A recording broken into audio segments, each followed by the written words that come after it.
We're going to talk today about handling objections. Hello and welcome, everyone. How are we doing? Tell me something good that's happened over the course of the last week. Tell me something good. Come on, give me some energy, guys. We have two closing. Two closings, Jack. That is amazing. Considering where you live and the competition and the average sales price, that is just wow. Congratulations. Way to go. I start two listings today. Heidi, two listings in a single day. Congratulations. Thank you. You know what that is? Come on. Jack, Heidi, tell me, what is that? Winning. That's winning. I love it when you guys are winning. That is so good. So good. So welcome, Rob Daniel. How you doing? Doing well, Sean. Doing well. Sorry about that. We'll make you the co-host here.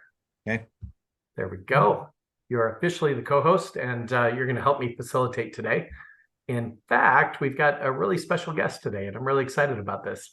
So, Rob, I know this is a bit of a shock for you, a little surprise, yet we've got Eric Orland, who's going to be joining just momentarily. He's going to talk to us about how to handle objections and how to get more of what you want when you want it.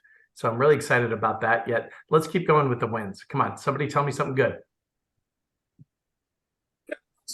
And the closing on Friday, both sides, 700,000. Andrew, way to go, man. Congratulations, man. That's $1.4 million in total sales volume. 6%. A $700,000 deal. Way to go, man. That is winning. I love it when you're winning. So fantastic. All right, good. So Eric's not quite here yet. However, he will be. Let me ask, what's on your mind right now as we wait for Eric to join? We're going to talk today again about handling objections. Yet, what's on your mind right now? What challenges do you have? What struggles are you facing? How can this group help you get closer to the goal line? Talk to me. Buyer. Okay, I heard about the lawsuit today. There's something new development, and which makes the buyer agency agreement more important. And so I would like to learn more about that. Fantastic. I love that topic. That is so good, Jack. So good. So what did you hear? Was there some new development that I'm not familiar with yet? I saw it. I don't know if it's like confirmed. I heard that NAR and KW lost. Yep. 1 point. NAR got hammered. Like 1.36 billion, something like that. Something like that. Wow. Okay, so buyer agency contracts, guys, going to be critically important. No doubt about that. So most agents are getting buyer agency contracts signed, yet when do they generally do that? Talk to me, guys. Come on. When they first meet. Well, that's the smart agents. Yet when they sign the offer. When they sign the offer. That's right. Once you finally narrowed it down to the one they want to buy, then you're going to sneak it in with the buy-sell agreement, and you're going to have them sign a buyer agency at that time. Now, guys, smart agents get a buyer agency contract signed before they start showing them homes. Okay. Now, many of you say, well, we don't do that in our area. No agents do that. In fact, I'll probably lose the business if I even ask. Yet, let me ask a question. Do you think that the buyer agency agreement, is it more of a benefit to the buyer prospect, soon to be client, or the realtor? Talk to me. Buyer. You're committing your time to them. You're going to be looking for off-market properties. You're going to do everything you can so they can get what they want. Andrew, I love that perspective, man. It is definitely more of a benefit to the buyer than it is to the realtor. In a lot of realtors, they're just afraid to ask. Let's talk about that. Why? Why are they afraid to ask for a signed commitment, an agency agreement? Talk to me, Andrew. They don't know how to do it. It's like what do sellers do it? I mean, sellers, they don't see the value. You have to show them your value for them to do anything. Well, guys, let's face it. You would not take a listing. You would not put a sign in front of somebody's front yard. You wouldn't create a brochure or do professional photography. You wouldn't do any of those things if somebody didn't sign a listing agreement with you. Yet, why are you doing it with buyers? Talk to me. I think we're afraid to lose them. You're afraid to lose them. Yeah, and a lot of agents say, Jack, they say, it's just my time. It's just my time. I mean, I have no expenses, just my time. Are you kidding me? It's just your time. Really? Okay, the only inventory we have in this business is our time. And where we choose to invest it is going to set the trajectory of our level of income, our net worth, our net income, our ability to retire. Now, a lot of agents, they run out the door, and I've been guilty of this too. So I'm not pointing fingers, okay? I've been guilty of this as well, where I've run out the door and I've showed a home to a buyer and I've lost in the process. See, they didn't understand my value. They just think that I'm somebody who has a key who can open a door. And the bottom line is, when you can demonstrate your value in session number 7 of Accelerated Breakthrough Gain, we go through what I call the 20-point buyer presentation. Now, let me back up a little bit. I was licensed when I was 20 years old. That was 32 years ago, okay? I was a buyer's agent on a team that I started with my mother. Now, she was a lot smarter than I am. She said, I'm going to work the listing side of the business. Sean, you're going to work the buyer side of the business. And yet, within a year, I built my production up to closing over 100 buyer side transactions per year because of the system. Now, how many of you guys have ever been burned by a buyer? Anyone? Yeah, by the way, if you haven't been burned by a buyer, you just simply haven't been doing this long enough, because they're going to go around you, they're going to go beside you, they're going to buy a for sale by owner, or they're going to go into some open house or a new home sales office, and they're going to try to work the best deal that they possibly can, eliminating the buyer agent commission. Now, I'm not saying all buyers are bad, they're not. Yet every time I was burned, every time that I had a frustration in my business, and here's the lesson. See, I was in a fix mindset. I fixed this, I fixed that, I fixed the next thing, and I felt more like a firefighter. And yet, then what I did is I shifted the mindset. And here's what I want you to do. Shift it from fix to fix, prevent.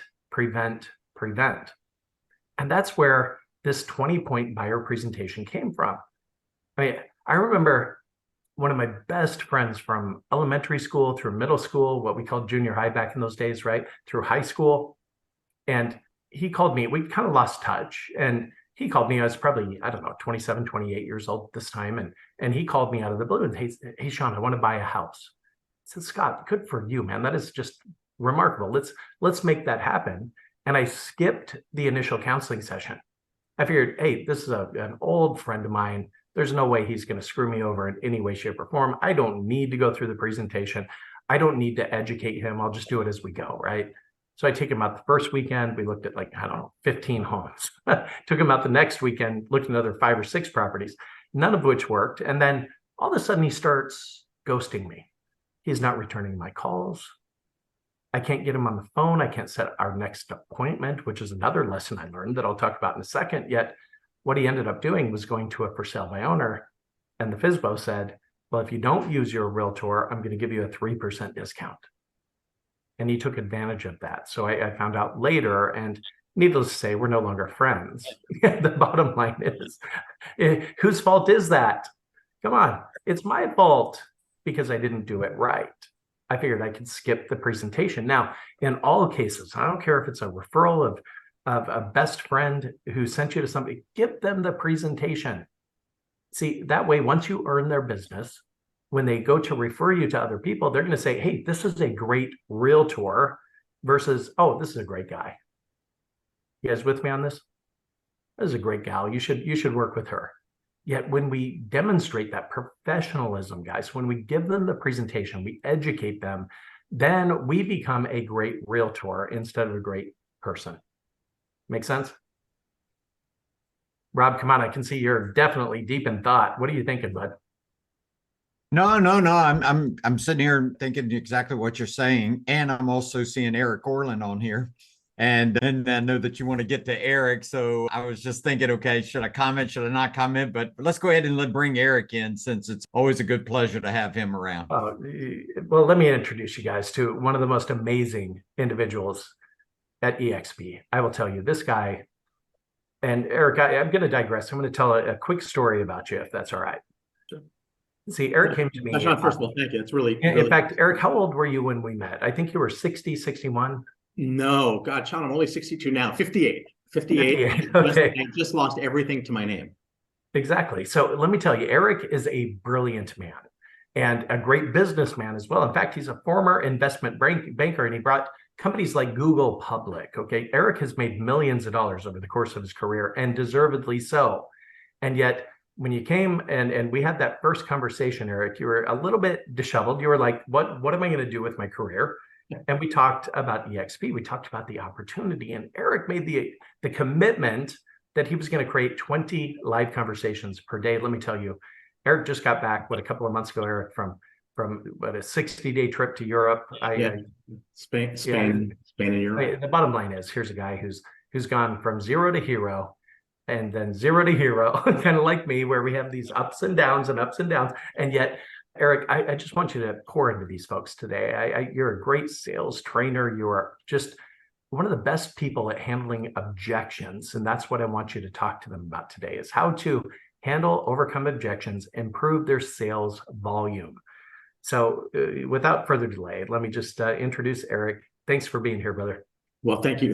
What a kind and nice introduction. I'm humbled by the things you said. Yeah, it was not easy. At 58, I wound up losing everything, but realized that, I had built a skill set that I was able to take into my agent attraction business, which has allowed me to have, a pretty successful run. But it was the exact same tools and systems, Sean, that I had used as becoming a top selling real estate agent that I was able to incorporate into my attraction business. And part of that, of course, is handling objections, what I call isolating, handling, and overcoming objections, which I believe is really the true art of selling. A lot of people, when you hear an objection, the person that is listening to that objection will look at the prospect like a deer in headlights. Folks, what is the definition of insanity? It's doing the same things over and over again, expecting different results. Well, if you know you're going to hear the same 10 or 12 or 15 objections, would common sense, Heidi, not dictate that you take the time not to memorize? Because when you memorize something, folks, people see BS coming a million miles away. They're going to do business with you if they like you, if they trust you, and if they deem you as being competent and responsive to their needs. So what I'm a big believer is, and when you know you're going to hear an objection, you want to internalize so it comes off as really super authentic. And what you want to do when you hear an objection is not talk at a person, but how do you engage a person in conversation? Anybody want to take a stab at this? How do you engage somebody in a conversation? Questions. It's by asking somebody questions. So think about the times when you're talking to your significant other, right? We all have these moments, as much as we love our significant others, when they're just talking and berating and talking and berating, and you want to say, hey, will you please let it go already? Well, if you don't like somebody talking at you, you need to be really sensitive when you are objection handling that you are not talking at somebody else. So how I typically handle an objection is when somebody gives me an objection, the first thing I do is isolate that objection by saying, and this is easy, John, you can remember this for the rest of your life. Anytime you hear an objection going forward, you're going to say, other than, and whatever that objection is there any other reason you would not move forward with me in listing your property tonight or working with me as your buyer's representative? Whatever it is, you are going to throw back what their objection is. It's called isolating the objection. So you now have clarity what you have to do in order to navigate around that person's obstacle and ultimately earn their business. Does that make sense? Eric, I say, I'll list with you, just reduce your commission by 1%. Sean, other than my professional fee for service, and I don't like the word commission because I'm not a streetwalker, I am a professional. Sean, other than my professional fee for service, is there any other reason you wouldn't list your home with me this evening? That's the only reason, Eric. So I've just isolated Sean. So Rob, in the process, Eric, what you've done is you kind of backed me into a corner, right? Where it would be awkward if I objected again. It wouldn't even feel right. So good job. All right, keep going. You said to me, I put you into a box essentially. And if you said to me, well, I'm also concerned about some of the marketing items that you're going to do about my home, other than my professional fee for service and those marketing items, is there anything else? So I want to have clarity, complete and total clarity. What's inhibiting, what's stopping Sean from moving forward in the selling cycle with me? I then have to, so I've now isolated, I now have to handle it and overcome it, right? Yep. So what Sean just said to me, I'm going to show you how easy this is. Watch. So Sean, other than my professional fee for service, is there any other reason you wouldn't list your home with me? That's nope. it. No. That's the only reason. I'm not going to talk at him. I am going to formulate for a second. If I was debating Sean what would be my argument in the conversation? If I was an attorney making an argument to a jury, what would my argument be? But remember, I want Sean to become my client. So I'm not here to argue with him. I'm here to engage with him. I'm here to engage him. So what I'm going to do is I am going to think first. I'm going to sit in what I call, this sounds a little disgusting, I'm going to sit in what I call my own crap. And I'm going to be a little uncomfortable. And I'm going to formulate, if I was debating Sean or wanting to win an argument, what would I say? And then the light goes on. I'm not here to win or debate. I'm here to bring him together with me. So what I do is I formulate what I would say, and then I give that back to Sean in the form of a question. So that information is now more digestible, and we could have a conversation around that. Sean, other than my commission, is there any other reason you wouldn't list your home for me? No, Eric, there's none. Sean, if I couldn't negotiate my own professional fee for service properly, do you really want me negotiating your most important asset, your home, on your behalf? Good point, Eric. Probably not. Well, the other agent, Jack Sy, said that he'd do it for 4%. Way to go, Jack. I understand. Sean, may I ask, if Jack is so readily willing to lower his professional fee for service, may I ask, when negotiating against the agent that's representing the buyer, how readily willing might be he to lower your asking price? And may I ask, Sean, what level of confidence does Jack have in his professional service that he would have to buy your business? That doesn't make a whole lot of sense, does it? It doesn't. Yet Jack is an amazing agent. Sorry, Jack, I had to pick on you. I just saw your picture on the screen. So, folks, that is a script that I've written for years and years, and I practiced and practiced and practiced. So when somebody asked me an objection, I didn't break out in a cold sweat, and I didn't start fumbling or getting nervous, because I knew I was ready to hear that objection. Not only was I ready to hear it, I was ready to answer it in a way that made the person whom I was speaking with comfortable on the other side of the table. Yes. So was I a good realtor? I don't know. Was I a bad realtor? I don't know. I know that I probably knew less about a real estate contract than anybody else in the history of real estate. But I sold 128 homes my second year because I was prepared to isolate, handle, and overcome, because I was clear about how to go out there and ask the right qualifying questions and build a database of over 1,000 people that I knew were going to buy or sell within a 2-year period and were receptive to doing business with me as their real estate professionals. So was I a good realtor? I'll let others determine that, but I was definitely prepared to be successful by honing my selling skills. Because at the end of the day, I don't care if you're selling widgets, investment banking products, or real estate. Selling is about solving people's problems and meeting people's needs. And the only way to solve a problem and meet a need is to ask appropriate questions so that problem can be uncovered to you, so you could solve it, or that need can be met. Well, Eric, it's so powerful, man. I mean, the quality of the question determines the quality of the answer, no doubt about that. And here's what I love about real estate sales. Gang, with mere words, when you know what to say, you know how to say it. And then, of course, it's up to you to say it to enough people. You can make millions of dollars per year selling real estate if that's what you desire to do. So, Eric, let's kind of rewind a little bit. I want you to think back when you first got into real estate. Where did you find the most traction? Was it with FSBOs, expired listings? Was it circle prospecting, sphere of influence? Talk to me. It's a great question. So I had gotten to residential real estate. I'm just going to be as blatantly honest as I possibly can. So I went to UCLA, so I'm no dummy, right? And I come from a family of overachievers. My oldest sister is a Yale physician, married to a Yale physician, and my younger brother is a vascular surgeon who lives in Charlotte. And if I'm being just completely honest, I was the epitome of a middle child. I could not find myself. And I played beach volleyball after graduating from UCLA, and I had a very, very, very wealthy aunt who supported me. So I was marrying into a family where my wife at that time, my soon-to-be wife, who to this day is my very best friend, ran the White House Women's Office for Bill Clinton. And her sister is Dee Dee Myers, who was the former White House press secretary to Bill Clinton, first woman, youngest ever. So I was marrying into a family, and I came from a family where there were expectations. And here I was at 30 years old, and I had on flip-flops, and my whole focus was what was I going to eat for breakfast that morning, and how many volleyball games was I going to win on the beach. So there was not a high level of success. So I got into residential real estate, and I didn't have a car. I didn't have a computer. I didn't have a desk. I sat in the bullpen at Remax.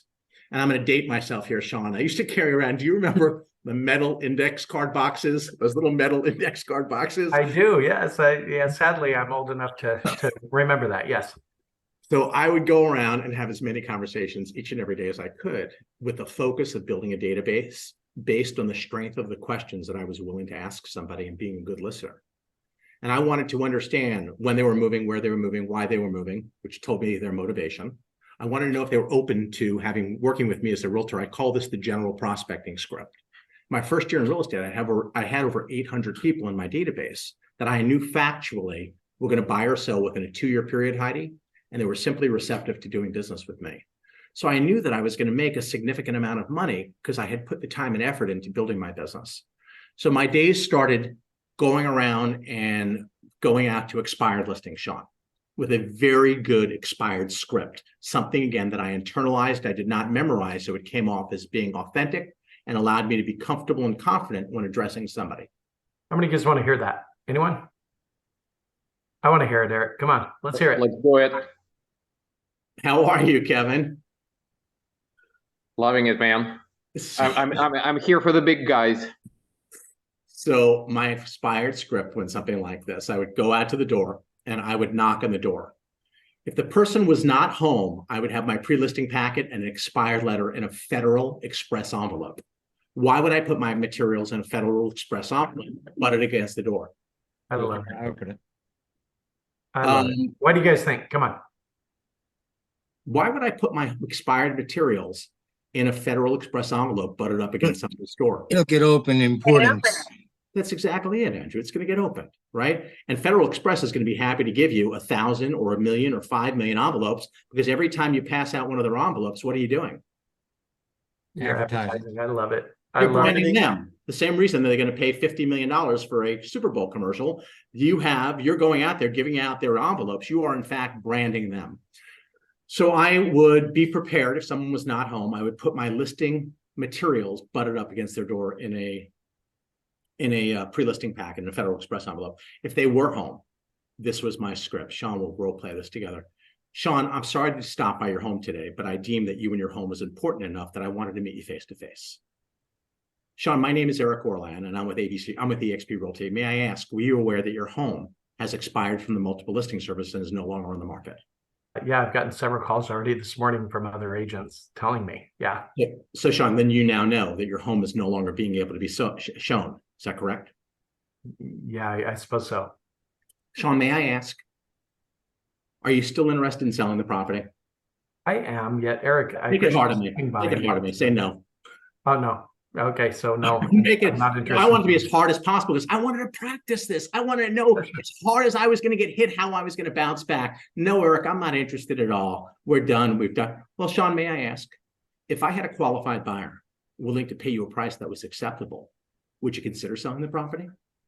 Now, how is Sean going to react to that? Actually, Eric, we're going to stay with the same agent. They've worked really hard. I understand. May I ask, how long did the agent have your listing for? For the last 6 months. Were they successful? Do you deem the results being successful? Do you deem the results that they provided you as being successful? Well, obviously it's not sold, so no. Now, may I ask, if your agent that you entrusted with your most important asset for 6 entire months was unable to sell your property, why would you take the liberty of relisting with them? I just feel bad, Eric.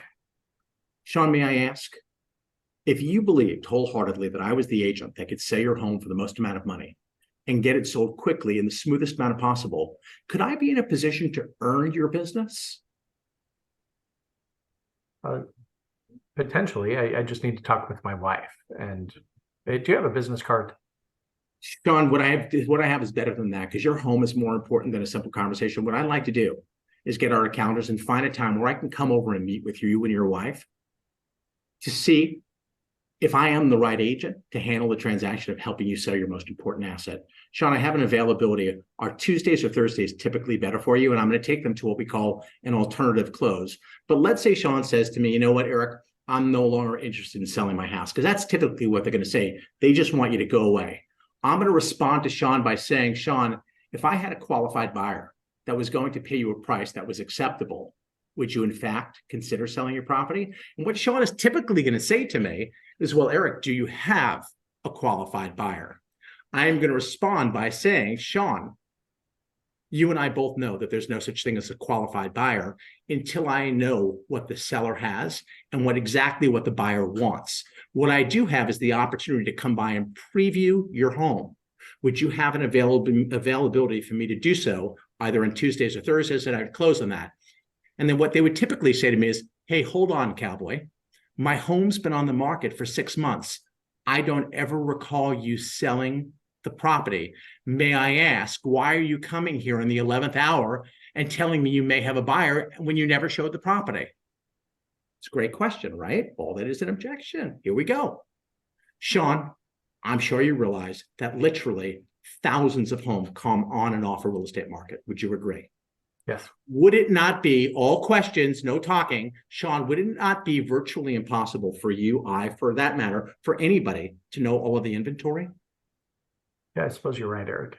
Sean, may I ask, what is the main responsibility of a good listing agent? To market the property and make sure it gets sold.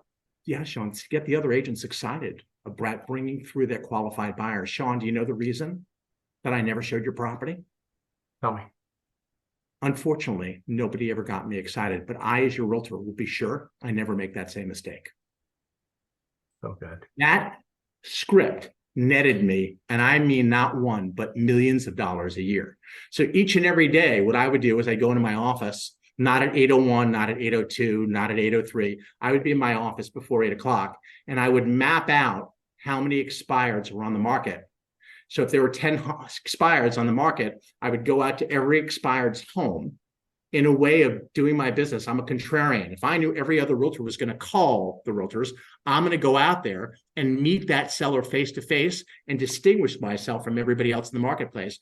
And then what I would do, Sean, is I would circle prospect around that listing appointment. So if I wanted to knock on, and you guys are going to think I'm a little insane, but I'm 62 now, I'll be 63 shortly. But, back then I can knock on 200 doors a day. My goal was to have as many conversations as possible, because the more conversations I had, the more action I was taking, the better chance I had of having the success I wanted. Well, that is so good, Eric. I mean, when they zig, you need to zag. Guys, hear me on this. Eric would go to their door and knock on the door. Now, of course, they're getting calls from all kinds of realtors attempting to earn their business, and yet knocking on the door, guys, that's going to get you 25 steps ahead of the competition. I love it, Eric. Thank you so much for coming on. Thanks for sharing your philosophy around objection handling. Remember, first, it's about acknowledging the objection. They're not going to be open to hearing what you have to say until they know they've been heard. Second, as Eric demonstrated, isolate the objection. Third is to handle the objection. And fourth, and most important, is to ask again. Eric, just such a pleasure to have you on here, bud. Can we do this again? Of course. I love it. Love coming on, talking, sharing about something that I'm passionate about that has really changed my life. Yeah. And by the way, those of you that are with EXP, we've got a call tomorrow. It's a similar mastermind. It's at 12 o'clock Eastern, 9 o'clock Pacific. I want you to be there as well. And so Eric's been a guest on that show many, many times. And if you want to learn how to build that residual, that passive income, if you want to increase your production, your net income, your net worth, all of those things, then I want you to show up tomorrow as well. Just go to iconcoaching.com, go to the events tab and click on attraction and action, and then register for tomorrow's session. By the way, Rob, Daniel, you just launched 2 days ago, or was it yesterday? It was yesterday. You launched, it was a week ago. Sorry about that, Rob. Yeah, you launched Accelerated Breakthrough. Can you tell these guys about Accelerated Breakthrough and why it's important that they plug in, that they engage? Oh, Rob had to go. He must have had a call right at the bottom of the hour. Sorry about that. Yet, guys, 16 weeks of coaching and training for $350. You can't beat it. It's a no-brainer. Eric, you've had many people in your organization go through that program. Just keep sending them our direction. So thank you guys for being here. Really appreciate your time, your energy, your focus. Eric, again, thank you, bud. Thank you, buddy. It's good to see you. All right, back at you. And look forward to seeing you all again next week. We do this every single week. So Until then, just be on purpose, be productive, be powerful. Talk to y'all soon.